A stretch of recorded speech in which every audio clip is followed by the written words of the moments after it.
Habari ya wakati huu mabibi na mabwana, karibuni tena katika channel yetu Madini Point, mahali ambapo unapata maarifa na ufahamu juu ya masuala mbalimbali yanayohusu maisha yetu ya kila siku. Na leo tutazungumzia mada inayosema Common Interview Questions, Answers and Aim. Common Interview Questions, Answers and Aim, ambao kwa Kiswahili cha haraka haraka tunaweza tukasema tu maswali ya kawaida yanayoulizwa katika interview, majibu yake na malengo au lengo ya maswali hayo. Twende kabisa kwenye swali la kwanza. Tell me about yourself. Mara nyingi hili ni swali la kwanza kabisa linaloulizwa katika interview. Na mara nyingi interviewer huwa anamuuliza mtafuta ajira swali hili kwa lengo la kutaka kumjua zaidi, to get to know the interviewee better. Lakini pia to make you ease up au kuwa comfortable for the interview. Lakini pia na lengo kubwa pia la kutaka kujua communication skills zako zikoje.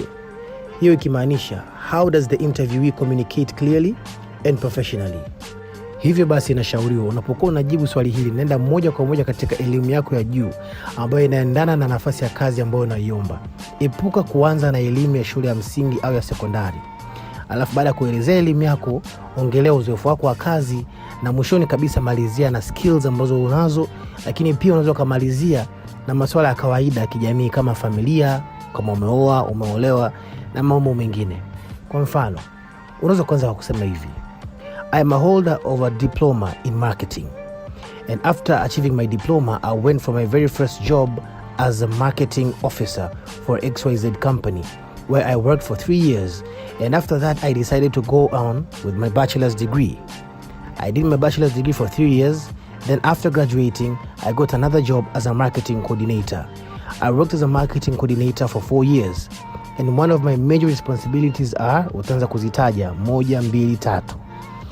Ukishamaliza kutaja uzoefu wako wa kazi, ndipo unakuja kusema sasa ni skills gani ambazo unazo. Kwa unaweza kusema I am very good in presentation skills, lakini pia utakapokuwa unataja hizo skills, hakikisha skills zako unaelezea kwa mifano halisi.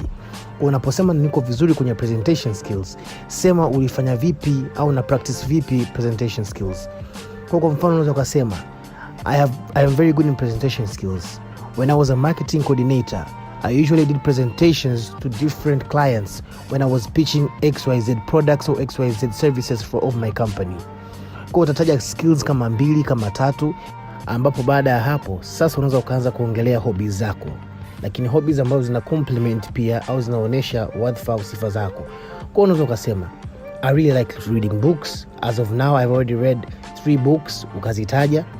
I really like traveling. I really like going through the internet and reading into different contents, different articles. Unataja vile vitu ambavyo vinakusifia, vinakupa compliment kulingana na wadhifa au sifa yako. Hakika ukienda kwa mtiririko huo, hata yule interviewer anakuwa tayari engaged na wewe kama interviewee.